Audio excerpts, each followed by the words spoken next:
Is this little being gonna be happy to be here? Because it's a stressful place to be.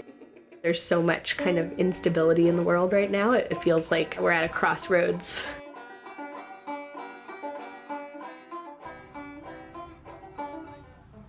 I have two daughters. My youngest is 5 months. Her name's Udathli.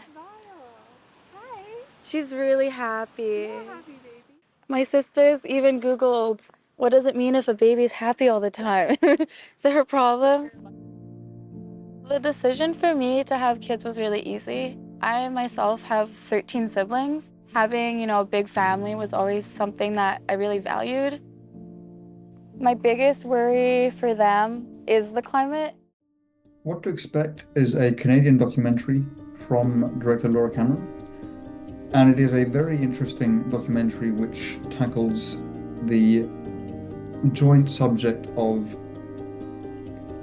what does raising children do to the environment, as well as how do we pursue enlightening our children in the best educational way for an environmentally sustainable future. We do follow Indigenous Canadians as they pursue traditions while raising families. We also are faced with the question of what is it like to choose not to have children? How does that affect the current generation? How will that affect the future?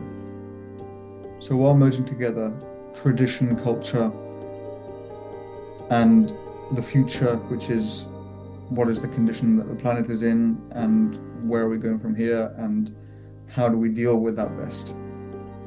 This is a non-judgmental documentary which basically highlights a ratio of past values with future needs, and it mixes them in a very interesting way with a personal story at its core.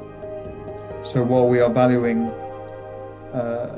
children, the new generations, the future generations, and how they can add value to the world in a sustainable way, we are also acknowledging and respecting local traditions, local customs, and finding a way to mediate between the two so that there is less of a give and take and more of an alignment that is hopeful and that is sustainable in multiple ways with a conscious lens towards the environment.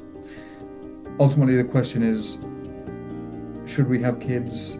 And if we do have kids, what are some of the risks involved? But this is not necessarily a film that answers that for the audience.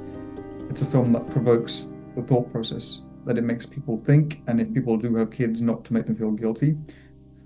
So it is a very sensitively, delicately approached documentary which raises a very important topic which has controversies and stigmas attached to it, but it lays it out from an Indigenous lens, so a point of view that is not often highlighted or appreciated or acknowledged, and it gives truth and fact in a pretty straightforward way while acknowledging wider and narrower perspectives. So a highly recommended film, an investigative documentary which is very interesting and very insightful and educational for all ages.